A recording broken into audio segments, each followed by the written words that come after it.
Hi. Hey, I'm sorry I interrupted that video. I put something down on the keyboard too hard and it stopped the video.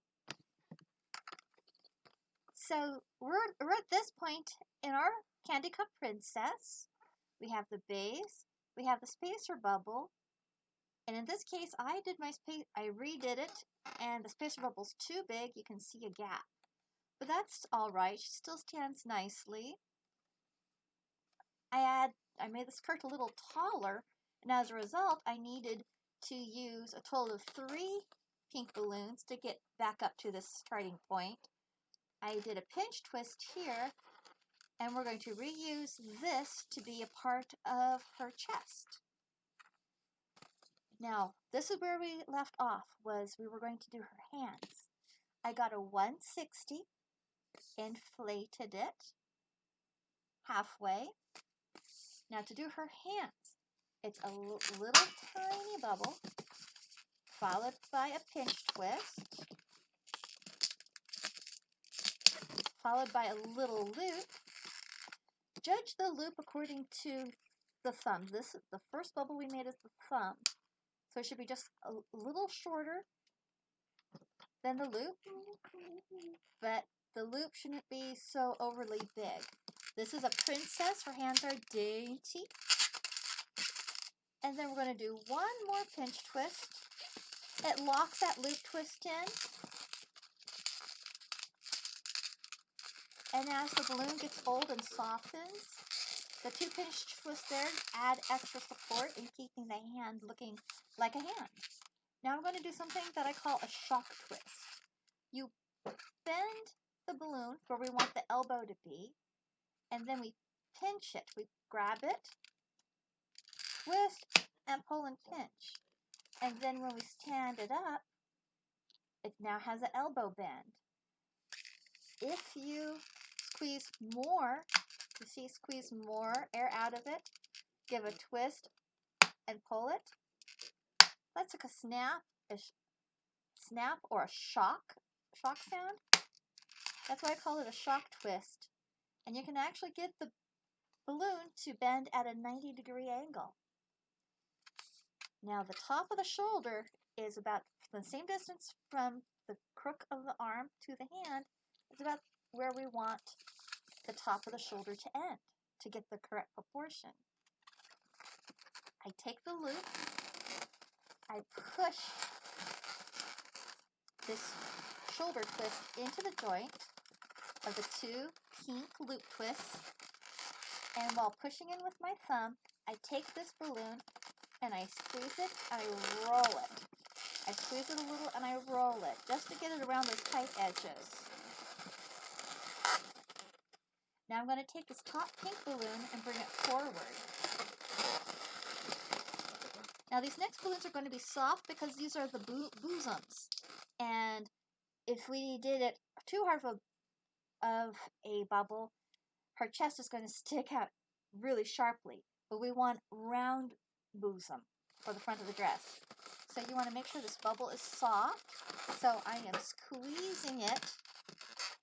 I compress it with my fingers, and then I twist it. And then to make sure it's soft enough, I'm going to push it against the chest, and it gives a gentle curve, and that's what I want. And now I want to do a pinch twist. Pinch twist can be a little more firm, so the pinch twist bubble will actually be firmer than the first bubble we used for her bosom. And then we give this a squeeze because we want this part to be very soft also. Now, be careful. If it's too soft, the pinch twist bubble might try to unravel on you. So I take the soft bubble, take my thumb, push it into that joint, and then I'm going to pull while I twist. Pull it slightly in the direction I want it to go, and roll that balloon, twist it like that, and it will walk itself around that tight corner. I'm going to do it one more time. Now, this next part here, soft but not too soft, and go So I will go from the 2 loops out to this pinch twist. So we've gone on top of the soft bubble, went around the pinch twist, go back to the, I untwisted on my pinch twist. That's another rule. Always twist in the same direction, or you'll have balloons untwisting on you as you're making them. Making sure this twist off a little bubble, make sure it's soft. The bubble should just be long enough to go back here. So you can see that's the top of her bosom.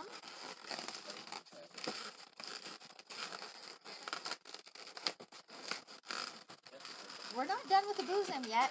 I know it looks a little funny.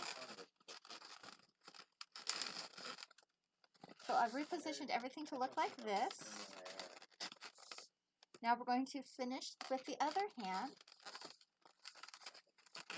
Fold it up. Give a shock twist.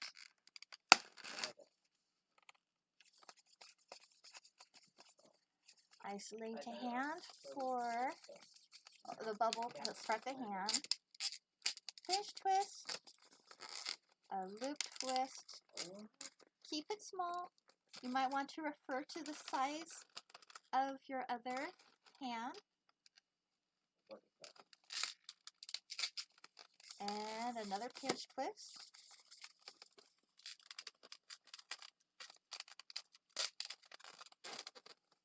And we're measuring off a tiny thumb, smaller than the loop. And if your hands are getting tired, use scissors if you can't rip it off. There's no shame in using scissors. There's also no shame in closing your eyes while you're twisting something new. That might be hard because your fingers are going to tell you if it's going to pop before your eyes actually tell you, yes, it is definitely going to pop. All right. Now, I'm going to break and tie this piece, but I'm going to make sure the tail is long. I break and tie I just snip the tip because I want this long string. Now this is what's going to cause the bosom to curve. I'm going to put my hand behind, underneath this pinch twist, and my other fingers on the bosom, and I'm going to pull in towards me. I'm going to take the pink balloon that we just deflated, and I'm going to wrap around to under the bosom, back to the pinch twist, and I'm going to do that one more time. I go between the 2 bubbles, around, and to the back. And now to tie it off, I just wrap it around twice, around just the loop.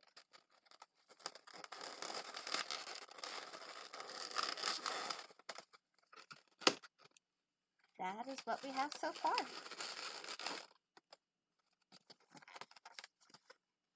This tail is too long, so I'm going to cut it a little shorter. Don't have to cut too much, because when you give a balloon a yank and let it go, it magically vanishes deep into the center of that.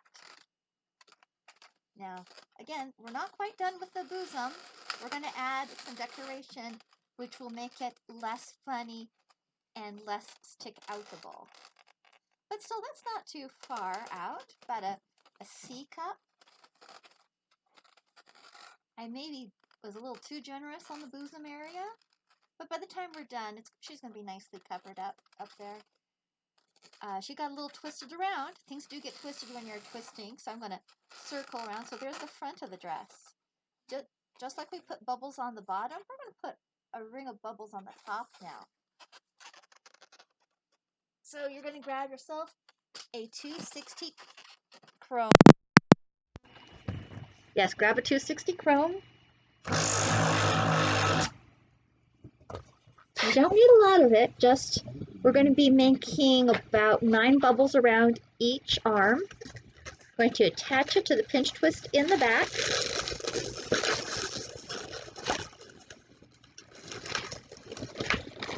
Now, tiny bubbles. We're going to squeeze tiny to the diameter we want, and then we twist and we let go. Pinch it between two of our fingers, squeeze down to the diameter we want, twist, pick it up, reach over. So I'm constantly holding on to the last two bubbles with my middle finger, middle and ring finger. And I'm just going to continue making a tiny bubble. Since this princess is turning out a little larger than my first one, I may need more than 9 bubbles. So you might not don't go always by the count or the size. Look at it in your own mind, proportion-wise, and ask yourself, does it need to be longer or does it need to be shorter? I have 1, 2, 3, 4, 5, 6, 7, 8. I have 9 bubbles. I'm going to go around the arm, and it does not quite reach the middle. So there's bubble 10, there's bubble 11. Now it touches the middle nicely. I'm going to push the last joint that I made in the gold against the pinch twist, and then I'm going to push the pinch twist with my thumb and take my other fingers to start rolling the gold balloon around the pink. Now I want to get a little extra fancy, so I'm going to squeeze the gold balloon to make it soft, and I'm going to trace around the pinch twist with the softened gold balloon and do my best to go around it all just one more time.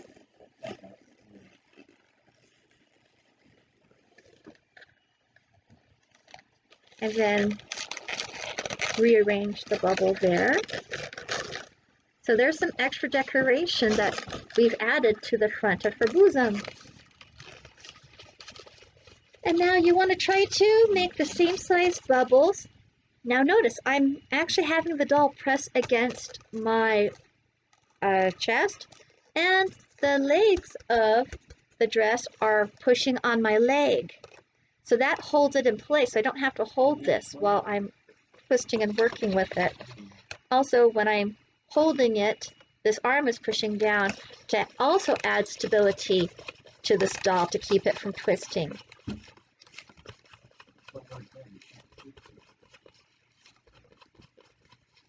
What I'm doing is called a string of pearls.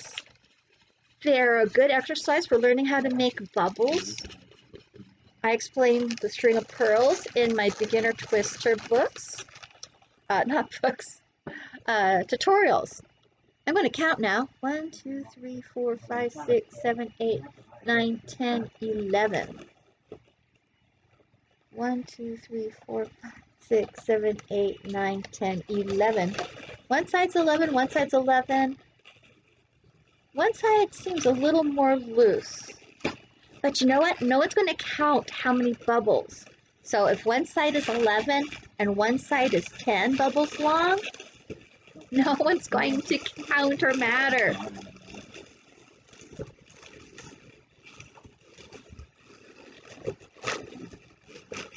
They'll just be in awe that you even made something like this. All that matters is how it looks. There's the back of the dress. There's the front of the dress. We don't need that. We'll save that for a rainy day.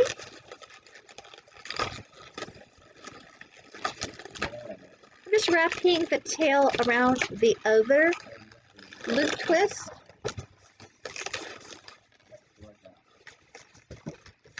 If the bubbles seem to be hanging off the shoulders,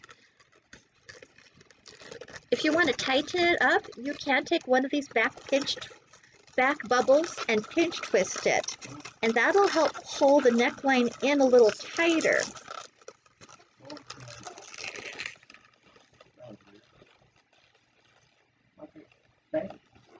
Also, once we attach the head will cause the shoulders to droop down a little. These pin twists also make a good attachment point if you want to add a train, a fairy train, or little fairy wings. Pinch twists are a great opportunity for stuff like that. All right, now we're ready to work on her face. Ooh, but before I go that far, see the spaces in between the skirt? That you might have these so tall that it's easy to see in there. This is an easy way to fill in the gaps. Take a scrap of 260 rose.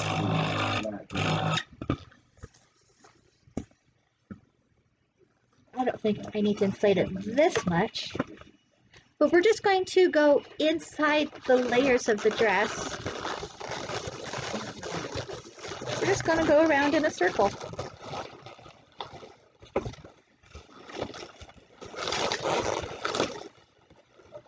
And this will 100% finish out. See?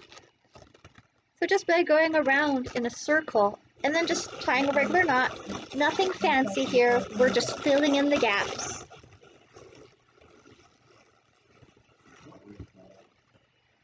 Okay.